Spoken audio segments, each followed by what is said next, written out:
Mga kwento ni Felmo.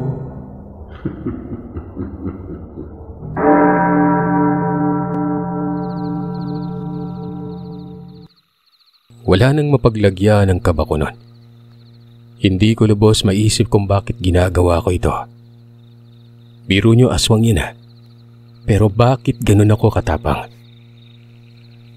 Nakikita ko na sa unahan ng mangga. May liwanag at nakikita ko yon.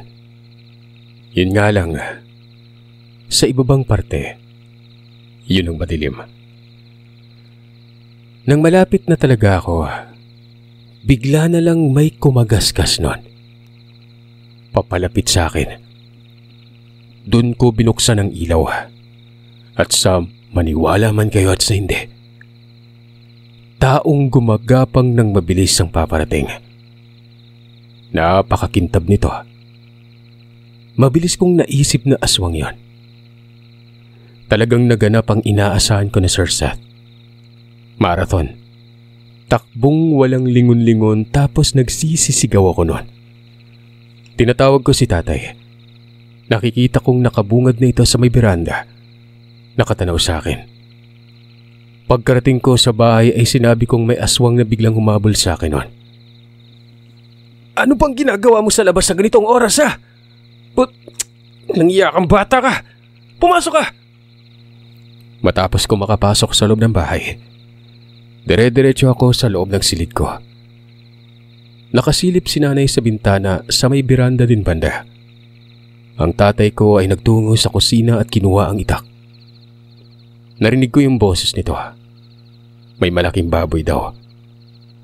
Sumilip ako noon sa may pintuan. Nakikita ko sa bintana ng sala si tatay. Bali ang bubungad kapag sumilip ka sa pinto, sala yun eh. Ang silid ng mga magulang ko ay nakatapat sa may kusina. Si nanay ay nakasilip na doon sa kusina. Kitang-kita ko yung baboy. Papanong may baboy? Tao naman ang postura nung aswang eh.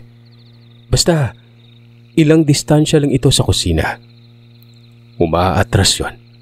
Hanggang sa bigla na lamang itong naglaho. Nagmumumura si tatay. Kung hindi umano ako nakatakbo, malamang ay patay na ako noon. Pagkapasok nito sa loob, nabatukan ako Sir Seth.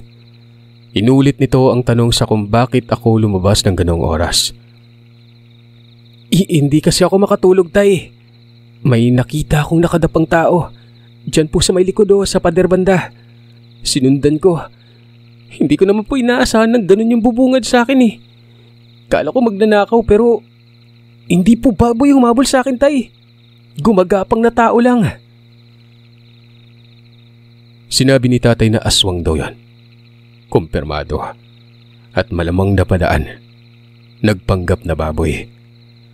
Dapat ay hindi ko na lamang daw ito sinundan. Kahit pa man sa tingin ko magnanakaw yon.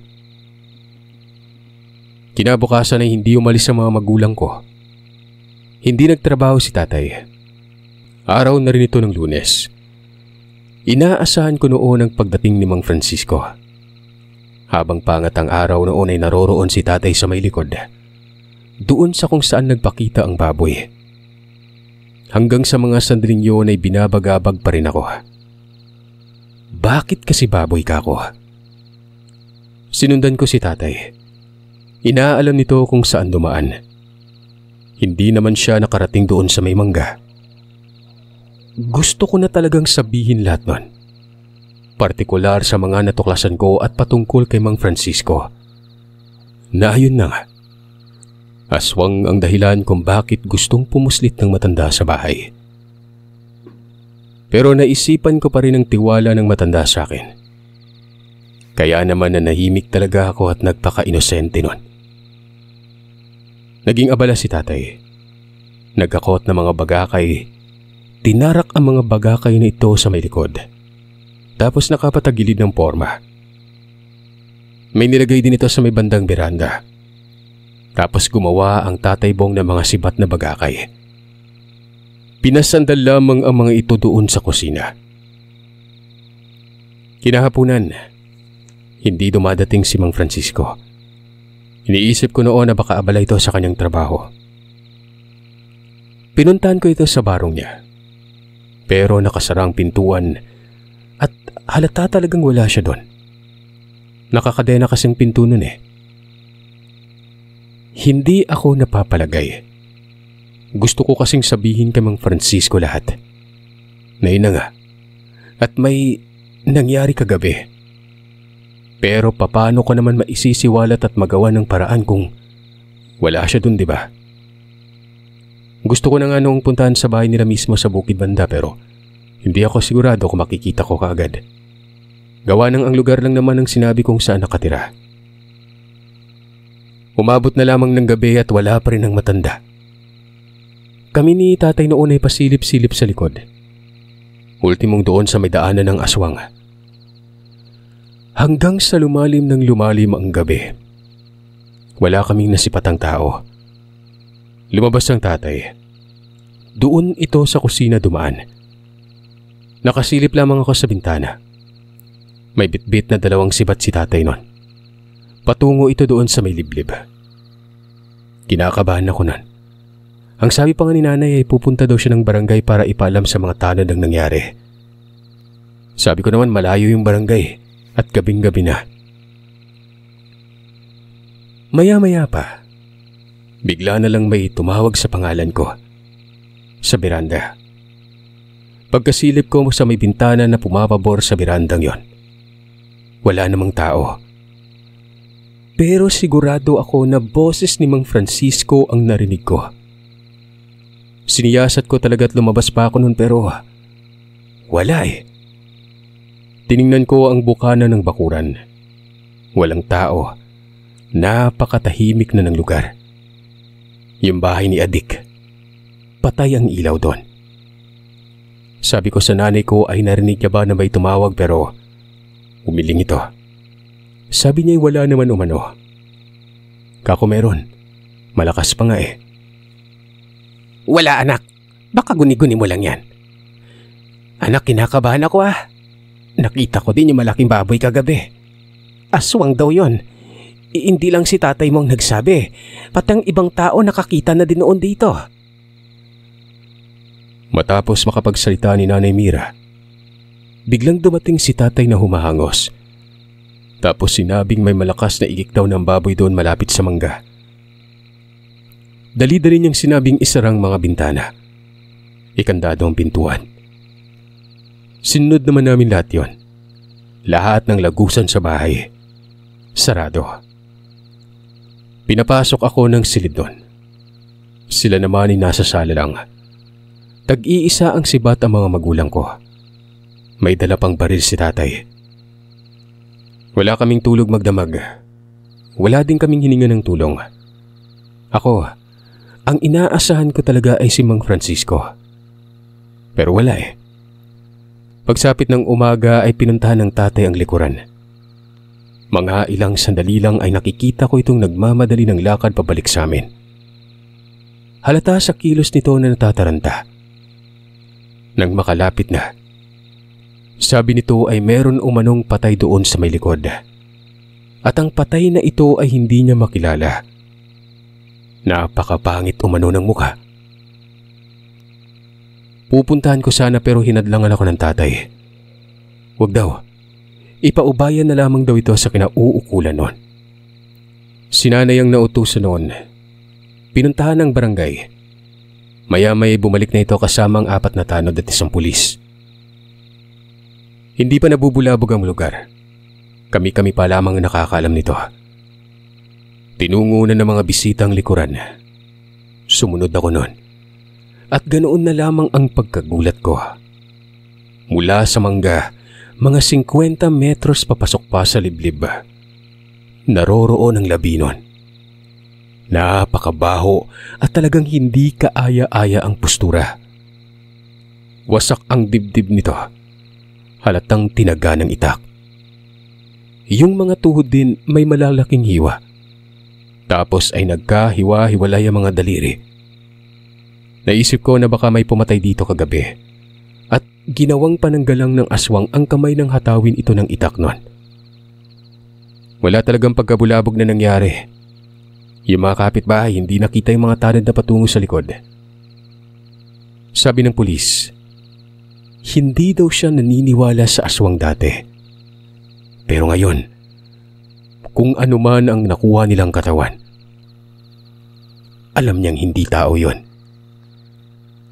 Hindi ko lubos maisip sa kung bakit may patay na aswang. Alam kong daanan ng aswang yun, pero bakit at paano ito nangyari?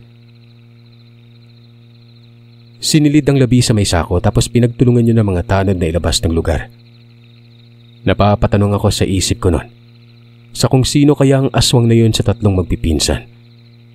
Mukhang matanda yung balat niya, pero hindi talaga makilala ang mukha gawa ng bukod sa nasa wangis ng aswang marami ding sugat yon.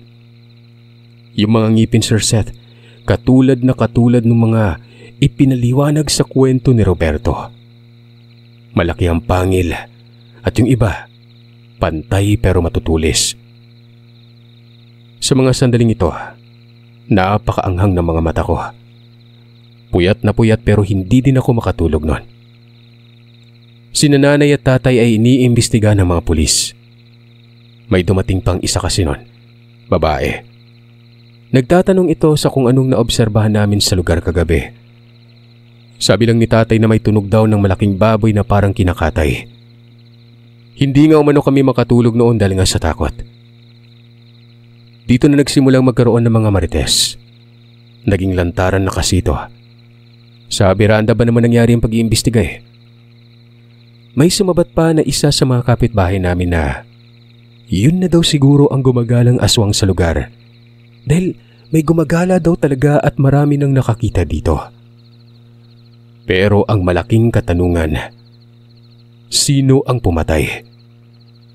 Pinagkamalan pa nga na si tatay pero mariin niyang tinanggi yun Naglagay siya ng mga bagakay sa paligid kasi nga may aswang nga yun. Pangontra lang naman pero hindi niya umano kayang pumatay ng aswang. Ano ba umanong kakayanan niya napakalakas ng aswang, di pa? Dito na ako napasabat. Ako ang nakakita talaga sa aswang nung una. Kasi nga hindi ako makatulog buhat nang hindi ako mapakali. At may napapansin akong napapada ang tao doon sa pader banda. Papasok yung lugar. Kahit kilala ko, Sir Seth, pero sinabi ko noon na hindi ko nakilala gawa ng medyo madilim nga. Nabuong akala ko'y magnanakaw, kaya kumuha ko ng flashlight. Tapos yun, may humabol at aswang ito. Na kaya na alarma kami doon at naglagay ng mga bagakay bilang proteksyon. Ano't ano pa man ang pag-iimbestiga, malinaw na pagbibigay respeto lamang ito sa isang insidente. Kumbaga, ginawa yun ng mga pulis na parang due process lang. Mabilis na kumalat ang balita noon. Pero walang kapitbahay ang nakakita sa labi. Maliban na lamang sa amin at yung mga rumisponde.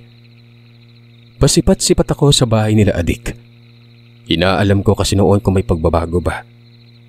Kung may makikita ba ako nakakaiba. Pero payapa naman dun banda. Ito nga palang yung si Adik ang mga kasama niya sa bahay ay mga kaanak lang. Bakit ko alam? Kasi nga tinatawag si Adik ng mga ito na tiyo. 2 babae at 1 lalaki. May mga sapat na edad na mga yon. Mga nasa 40 na ata. Kaidaran lang ng mga magulang ko. Sa pagkakaalam ko ay wala mga asawa. Mantakin niyo may mga edad na. Napapatanong ako noon sa isip sa kung nasaan na kaya ang literal na pamilya ni Adik. Pamangkin naman kasi ang kasama noon. Sumimple ako ng punta kila Jeddah. Sinisilay ko si Adik. Bukas naman ang mga pinto tapos nakikita ko ang pamangking lalaki. Nasa loob lamang ito ng bahay. Pangalanan natin itong George. Pagkarating ko sa likod ay naroro ng tricycle. Hindi bumiyahe. Baka nasa loob din si Adik kako. Naguguluhan ako nun, pakiwari ko ibang aswang yung patay na yun Kasi kung parte pa yun ng kaanak nila Adik dapat may napapansin akong pagkakagulo, di ba? Pero wala. Nakarating na lamang ako noon sa tapat ng bahay nila Jenna at bumalik din kaagad. Parang wala lang. Gusto ko nga sanang alamin din doon sa may looban kaso natatakot naman ako noon. Kinabukasan, araw ng Martes. Klase. Natural, may mga payo ang mga magulang ko na mahigpit. Dapat wag nang sumaglit sa kung saan kapag umuwi na galing eskwelahan. Wag din lalapit sa kung sinong tao na hindi kilala, lalo na si Mang Francisco. Ang ginawa ko ay tumatango lamang ako para matapos na kagad ang usapan. Pero sa loob-loob ko nun, dadaanan ko yung barbero. Nung patungo na ako sa eskwelahan, sara ang kanyang pagupitan. Dapat bukas pa rin ito kahit na ganong oras at araw. Nababagabag ako gawa ng may mga gusto akong malaman at si Mang Francisco lamang ang makakasagot nun. Nakarating na rin sa eskwela namin ang balita. Nagtatanong pa nga sa akin ang mga kamag-aral ko kung ano daw ang itsura ng aswang pero hindi ko kinukibuan. Wala akong ganang makipag-usap. Pagka-uwi ko, wala pa rin. Nakasara pa rin ang barong-barong ng barbero. May nakaupo pa nga noon sa gilid at tingin ko magpapagupit. Dumiretso na lamang ako sa amin. Naroroon ang 2 tiyo ko sa bahay noon. Ang isa sa side ng nanay ko at ang isa ay sa side ni tatay. Nagiinuman pa sila. Tapos yung laman ng usapan siyempre yung nangyari kagabi. Ayon sa nanay ko ay dumating na magkakasunod ang 2 at nakikiusisa noon. Dito na rin naman matutulog sa kadahilan ng baka kami daw ang paghinalaan ng mga kaanak ng aswang at gumanti umano mga ito. Sabi ko sa nanay ko, gulo lang ang sadya ng mga yun Parang ganun na nga anak. Yang kapatid ko may baril. Pero ayos lang naman anak kasi nagbabaka sakali sila. Hindi din imposible na may mangyari na baka gantihan nga tayo. Lalo na tayo pa yung nakamatyag, di ba? Pilit kong inilalayo ang isip ko na mangyari yon. Yung pagganti. Pinili kong pagkatiwalaan ng mga sinabi sa akin ni Mang Francisco kahit na hindi pa ito nagpapakita sa akin. Sa kabutihang palad, wala namang nangyari kinagabihan. Umuwi ang mga tiyo ko kinabukasan. Pero noong papaalis na rin ako patungong eskwelahan, nakita ko si George. Parang may malaking problema. Namamaga ang mga mata tapos may kausap yun na hindi ko kilala. Babaeng ubod ng tanda ang kausap nito. Kinabahan ako noon gawa ng nakabelo yung matandang yon. Malakas ang kutob ko na ito na yung babaeng matanda na namamata ang gumagala. Alam nyo, parang ayaw kong pumasok sa klase noon. Parang gusto kong magmatiyag lang. Maya-maya lumabas itong si Jeda. Nakita ko at sinabing sabay na raw kami. Tumango lang ako. Nagtanong ako sa kanya kung may problema ba doon sa bahay nila adik. At nagulat ako sa mga sinabi ni Jeda. Paano ba naman? Ayon dito ay hindi pa daw umuuwi si adik nun. Magdadalawang araw na raw itong nawawala. Narinig ito ni Jeda sa mga magulang niya. Lumabas umano itong gabing-gabi na tapos hindi na bumalik pa. Napapaisip ako noon. Walang ibang naglalaro sa diwa ko noon. Nawawala si adik, diba? E di, iyon na siguro ang labi ng aswang na hindi makilala. Hindi ko naman sinabi kay Jeda. Nagtatanong nga ito sa akin kung kamusta daw kami. Dugtong pa noon. May aswang pa ba daw na nagpaparamdam? Kako naman wala na. Nang malapit na sa eskwelahan ay nakita ko si Mang Francisco. Nasa kanto yun at nakatanaw sa akin na para bang gusto nitong lumapit ako.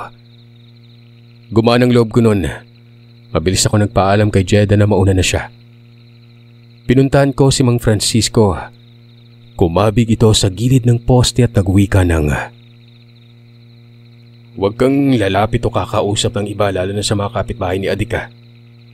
Kasi kaanak to ng aswang na yon. Yung batang kasama mo, apo yan ni Adik." Gulat na gulat ako. Gulong-gulo ang isip ko. Paanong naging apo? Iba kasi sa pagkakaintindi ko yung lahat lalo na't nakausap ko si Jeda. Isa pa, medyo may katandaan na rin yung mga magulang ni Jeda. Pinakabunso si Jeda. May mga kapatid siya pero may mga sariling pamilya yon. Yung mga magulang ni Jeda nasa 50 atang edad sa pagkakatansya ko. Kung apo man ito ni Adik, mukhang imposible yun kasi parang nasa 60 pa lang yung matandang yun eh. Sinabi ko ito kay Mang Francisco. Gusto kong linawin ang mga narinig ko noon. Matandang-matanda na si Adik. Yung nakikita mo, pagpapanggap lang yon. Isipin mo nga kung bakit nasa edad na ganito na ako. Di ba nga sinabi ko naman sa'yo na silang pumatay sa pamilya ko? 30 anyos pa lang ako noon. Matanda na ako ngayon at sa palagay mo si Adik anong edad na kaya? Nasa 80 na yun bata. Nagkakagulo na sa pamilya nila. Kanina nakita ko ng pinagmamasdan mo yung kausap ng lalaki. Yung nakabelo. Asawa ni Adik yon. Yung lalaki pamangkin niya yon. May kapatid yung 2 babae. Mga aswang din yon. Anak sila ng isa sa pinatay ko noon. Napatulala ako noon. Alam ni Mang Francisco na pamangkin. Tsaka papanong nakita ko ni Mang Francisco kanina hindi ko naman siya nasilayan noon. Tapos nagpakita sa eskwelahan. Ang bilis niya namang nakarating kung ganun, di ba? Nalilito ako, Mang Francisco. Nandun po kayo. Pero ang bilis niyo naman. Parang ewan ko mababasag yung ulo ko. Di bali na nga. Pero dapat sinabi sa akin ni Jenda na nalolo niya yung Adik, di ba? Napag-usapan namin yun eh. Jeda yung pangalan ng nakasabayan mo. Baka walang alam mga apo. Ang mga anak lang ang nakakaalam. Kinilatis ko noon yung mga anak ni Adik. Hindi mga aswang. Yung mga pamangkin lang ang mga aswang. Hindi ka ba nagtataka? May mga edad na tapos wala pang pamilya. Magtataka naman po pero hindi naman ganun kalala kasi nga hindi naman ako mapang-usisa nun. Ngayon nga lang ako naging mapagmatyag eh. Ano ba kasing nangyari? Ba't hindi kayo nagpapakita? Tapos may namatay na aswang dun sa likod ng bahay namin. Natatakot ako manong baka kami kasi yung pagbintangan eh. Walang magbibintang na aswang sa inyo, Teo. Alam na mga yun na wala kayong kakayanang pumatay ng aswang. Pero sino po yung pumatay dun? Totoo yung sinasabi niyong may dumadaan nga ron sa gilid ng pader pero hindi po 6:00. Gabing-gabi na nang dumaan eh. Si Brayong po, dumaan din. Kala ko ubod ng tanda pero nang mapatapat po sa likod ng kusina, naging si Brayong. Nagbago po eh. Itong mga namutawis sa bibig ni Mang Francisco ang nagkumbinsi sa akin na ubod ng tanda na si Adik. Sabi niya kasi, nakita ko na ang totoong wangis ni Brayong. Yung ubod ng tanda. Yun daw talaga ang itsura niya. At katulad yun ni Adik na nagpapanggap lang. Maging si Hulno, ubod na rin umano ito ng tanda. Dagdag ni Mang Francisco, yung gabing may nangyari umano na pagpatay sa aswang. Naroroon umano siya. Dahil siya ang pumatay. Siya ang pumatay kay Adik. Narinig ko naman daw ang boses niya. Tinawag pa umano niya ako noon. Pero hindi na siya sumaglit.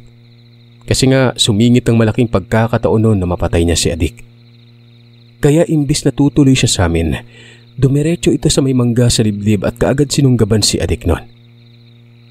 Saktong-sakto na si Adik ang naiwan doon kasi ang mga pinsan nito ay naglipanan na sa ibang lugar. At walang alam ang mga yon na pinapatay na pala ni Mang Francisco si Adik. Nang laban daw eh.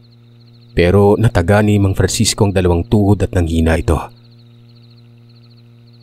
Hindi ko alam kung mamamangha ako nun.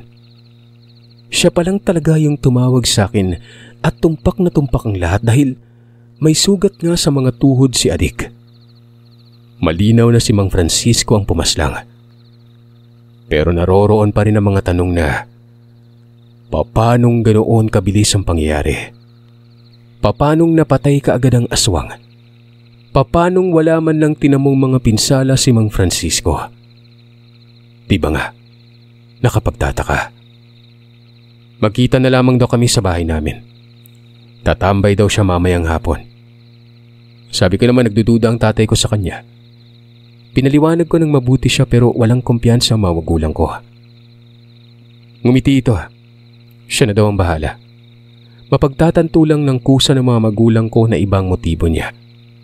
Basta wag daw akong mabahala nun. Tumunog ang bell kung kaya tumakbo na ako papasok ng eskwelahan. Flag ceremony na kasi ng mga panahon na ito. Pagsapit ng hapon nung umuwi na ako sinalubong ako ni Mang Francisco. Sabi niya sabay na raw kami. Kinakabahan ako kasi nga baka mamataan ito ng mga aswang. Sinabi ko yun sa kanya. Ay naman dito, ang nakakakilala lamang daw sa kanya ay yung si Julno at Brayong. Pero gaya ng sinabi niya ay matagal na panahon na yon. Sa ngayon nga ay inaalim ni Mang Francisco ang sistema ng bahay niya sa bukid. Pero wala naman umanong dumadalo na aswang. Sa madaling salita, hindi siya pinaghihinalaan. Yung asawa po ni Adik, kilala ka po ba nun? Teo, kilala ako sa tanyag kong pangalan na Iko. Pero hindi ako kilala sa muka. Basta yung si Julno at Brayong na lang ang nakakakilala sa akin. Nung dumating kami sa bahay, hindi na maiiwasan ng mga katanungan ng mga magulang ko sa kung bakit naroroon ang matanda. Bakit hindi daw ako nakinig at isinama ko pa talaga ito sa bahay? Sabi ko tatambay lang. Inulit ko ang mga katagang hindi naman masamang tao si Mang Francisco. Nabibingi ako noon sa kaliwat ka ng sermon sa kusina. Tingin ko nga narinig ng matanda kasi nga malakas talaga yung boses ng mga magulang ko. Hanggang sa tinungo ni tatay si Mang Francisco. Harapan itong tinanong sa kung ano ang sadya at bakit tatambay sa amin. Nagtataka lang siya, lalo't may kaganapang pang-aaswang sa lugar. Naroroon ako noon sa gilid ng pinto. Si nanay ay nakasilip lamang sa bintana. Para bang babanatan na ni Tatay Bong itong si Mang Francisco noon. Pasensya ka na iho. Natutuwa lang kasi ako sa anak nyo. Gusto ko nang kausap lagi. Wala naman akong kaibigang iba wala na akong pamilya. Siguro kaidara ni Teo ang anak ko noon pero namatay. Hindi kaya aswang kayo kasi sabi ng anak ko hindi lang nag-iisang aswang. Hinabol nga yan Isa ka ba doon? Tumingin sa akin si Mang Francisco. Nakita ko yung kampanting mukha na dahan-dahang nagiging aligaga. Yun bang malikot na mga mata? Hanggang sa... Pwede bang doon tayo sa loob mag-usap? Maselan kasi. Bakit sa loob pa, Mang Francisco?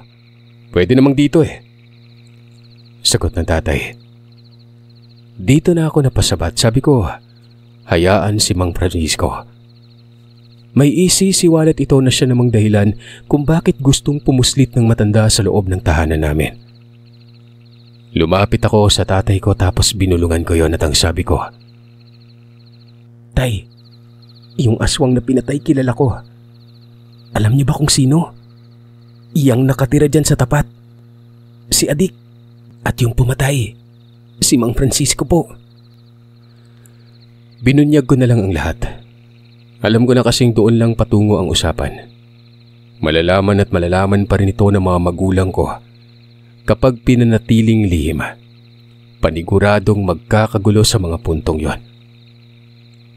Tumitig si tatay kay Mang Francisco tapos ilang sandali lang. Si Nanay Mira naman ang nagbuntong hininga. Pumasok ka sa loob, Manong. Ako nga pala si Bong. Papasensya ka na. Pumasok din sa loob si Mang Francisco. Habang nangyayari yon, ay kumikinta ang bibig nito o nagmumuni-muni. Basta hindi ko maintindihan ang mga sinabi niya. Hanggang sa... Mabuti at naghunos dili ka. Kilala mo naman ako, di ba? Maraming aswang ang nakapaligid dito. Ang isa pinatay ko na. Alam mo ba, Bong, kung bakit? Sila ang pumatay sa pamilya ko. Bukod kay Teo, pinagkakatiwalaan ko na rin kayo kasi nasabi na Sa inyo pang pamilya ko ito nasabi.